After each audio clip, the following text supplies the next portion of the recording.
Salut, c'est Apo86, bienvenue dans cette nouvelle critique à chaud consacrée à un film Netflix coproduit par Legendary également, sorti très récemment sur la plateforme de streaming, avec au casting Millie Bobby Brown, Louis Partridge, Henry Cavill, Anna Dobb, Helena Bonham Carter et David Telvlis, réalisé par Henry Bradbury. Il est exactement sorti le 27 octobre, donc c'est très récent ce film sur Netflix.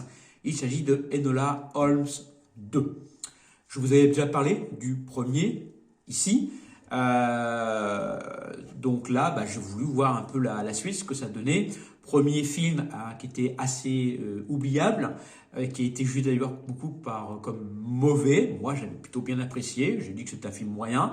Certains ont dit que c'était mauvais. Bon, chacun chez goût. Non, voilà.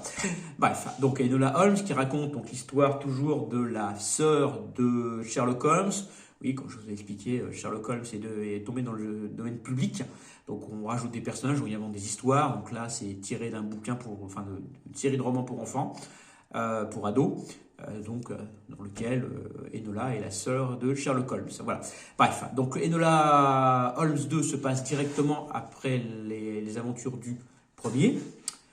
Forte d'avoir résolu sa première affaire, même si tous les lauriers de la gloire ont été décernés à son frère, Enola donc décide de monter son propre cabinet de détective.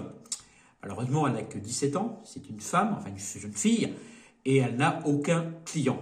Voilà, donc très vite, elle veut laisser tomber l'affaire jusqu'au jour où une jeune petite fille donc vient la voir parce que sa sœur a disparu. Une sœur qui travaille dans les quartiers défavorisés, dans l'usine d'allumettes, a disparu.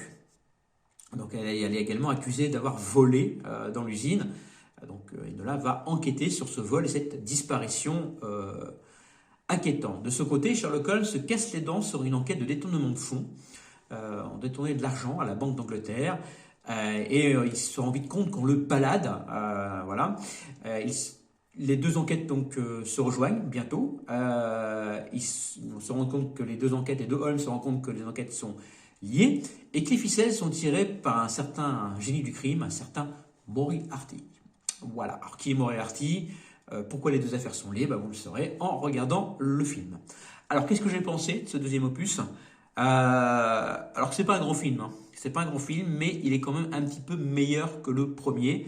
Millie Bobby Brown est toujours excellente dans son rôle. Je pense que c'est une actrice qu'il va falloir suivre, Millie, franchement, parce qu'elle est excellente dans Stranger Things, elle est excellente dans ce film également. Donc à suivre vraiment cette actrice. Henry Cavill est meilleur que dans le premier. J'avais me reproché à Henry Cavill de manquer de charisme dans le premier Enola. Là, il est un petit peu meilleur. Il incarne vraiment un très bon Sherlock Holmes. Alors, il y a mieux, bien sûr, mais il est déjà un petit peu mieux dans son rôle. Voilà, mais ce n'est pas un film qui restera dans les annales pour plusieurs raisons.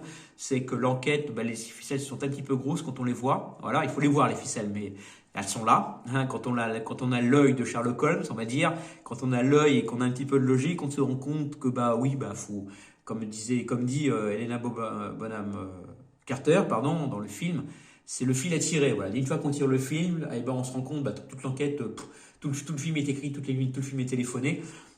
Sauf les 20 dernières minutes, quand on découvre qui est Moriarty, on se dit ah oui, sauf qu'on malheureusement on devine qui c'est puisqu'on voit le personnage arriver derrière. Dommage, effet manqué.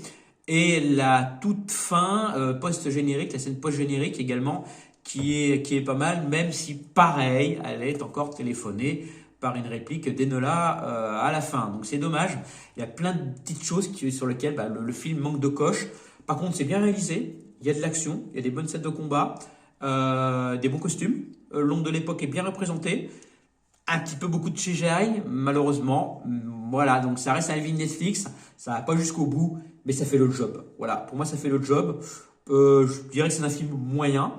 Et je lui ai mis sur Captain Watch l'appréciation j'aime un peu. Donc ça veut dire que c'est un film moyen pour moi. Donc la catégorie orange dans Captain Watch. Quant à la note, il aurait une note un petit peu supérieure que le premier. Le premier, j'avais mis 6 de mémoire. Là, je sais pas, peut-être 7, 8, je verrai, je mettrai la note sur Sens Critique plus tard, le temps que ça gamberge un peu là-haut. Donc voilà, film moyen,